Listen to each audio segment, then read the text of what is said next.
Hi and welcome my channel. జున్ను పాలు అయితే మళ్ళీ తీసుకున్నాను అనమాట. ఇంతకుముందు వేరే వాళ్ళ మీద పంతంతోటి లీటర్ జున్ను పాలు తీసుకొని బాగా వండి బాగా గట్టిగా టేస్టీగా వచ్చిన జున్నును అయితే మొత్తం నాశనం చేసి పెట్టాను. అసలు ఆ రోజు ఏమైందంటే లీటర్ జున్ను పాలని మా అమ్మ వాళ్ళకి నాకు అని చెప్పి 2 భాగాలుగా వేసి బాగా వండానండి. గట్టిగా చాలా టేస్టీగా వచ్చిందనమాట. నెక్స్ట్ డే అయితే మా అమ్మ వాళ్ళకి తీసుకొని వెళ్ళి నాదైతే ఫ్రిడ్జ్లో పెడదాం అనుకున్నాను. 2 అయితే మర్చిపోయి బయటే పెట్టి వెళ్ళాను అనమాట.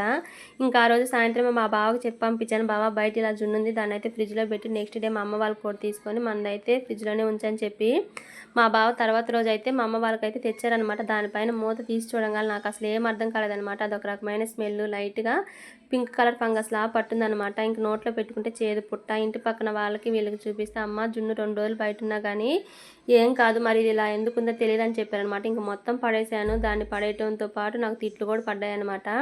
నిన్నైతే మళ్ళీ జున్ను పాలు అంకుల్ అయితే వచ్చారనమాట. మనకి ఏదైనా తినాలి అనిపిస్తే చాలన్నమాట, ఇంకా అది మైండ్లోనే ఉండిపోతుంది. నిన్నైతే జస్ట్ 1/2 లీటర్ తీసుకున్నానండి. మళ్ళీ నాశనం చేసి తిట్టించుకోవటం ఎందుకులే, దీన్నైనా జాగ్రత్తగా వండి అందరికి పెడదామని చెప్పి దీంట్లో అయితే కరెక్ట్గా అన్నీ వేసి స్టవ్ మీద పెట్టి అయితే ఇప్పుడు వండుతున్నాను అనమాట. జున్ను చాలా ఈజీగా వండుకోవచ్చండి, చాలా టేస్టీగా ఉంటుంది, చాలా మంచిది కూడా.